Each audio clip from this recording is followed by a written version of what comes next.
Welcome back to CP24. For employers, it's getting increasingly competitive to attract and also retain good staff. In Canada, there seems to be no shortage of jobs. In February, a lofty 43,000 new positions were added to the Canadian workforce. Joining us from the TSX Broadcast Centre to discuss this report, Jeremy Miller from LEAPJob, a Toronto-based sales recruiting firm. Good to see you.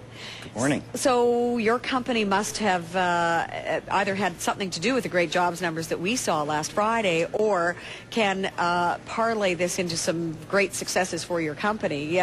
What does job growth really mean for employers? It's a hot job market out there, and there's a lot of competition going on.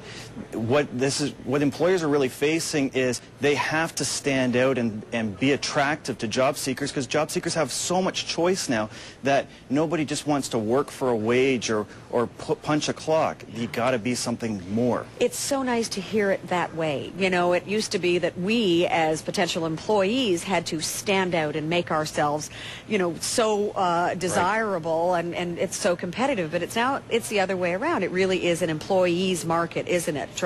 Absolutely. It's all about choice. Yeah, that's great. So what do employers need to do in order to, first of all, attract a good employee and keep them?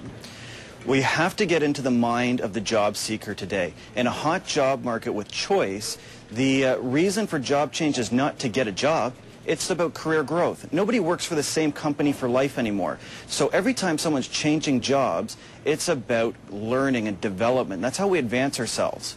And employers can use that knowledge to their advantage. So in one sense, you can figure out ways to provide training and development so that people are growing. But the other side of it is they can work anywhere. So make sure you're giving a real purpose to the job so that it's either connected to how you're serving your customers or how that job is going to give value to the organization, so that people know that there's a real meaning to work for you.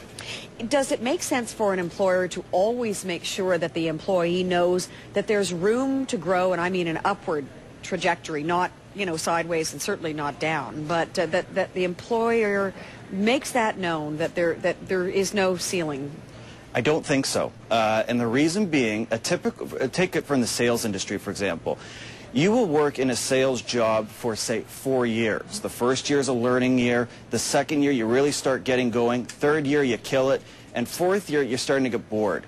There's not enough management jobs to move up in the organization, so you have to let them go into another job.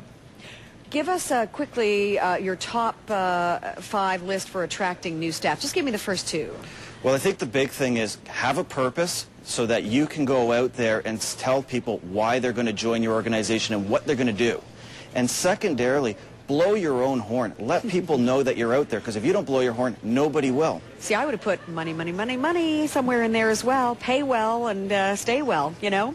It's a minimum requirement to pay. If you're paying below market, you won't even be able to get it in a competitive space. So the real driver is not money, it's the more intrinsic values. Good stuff, Jeremy Miller. LEAPJob, appreciate it. Excellent, thank you.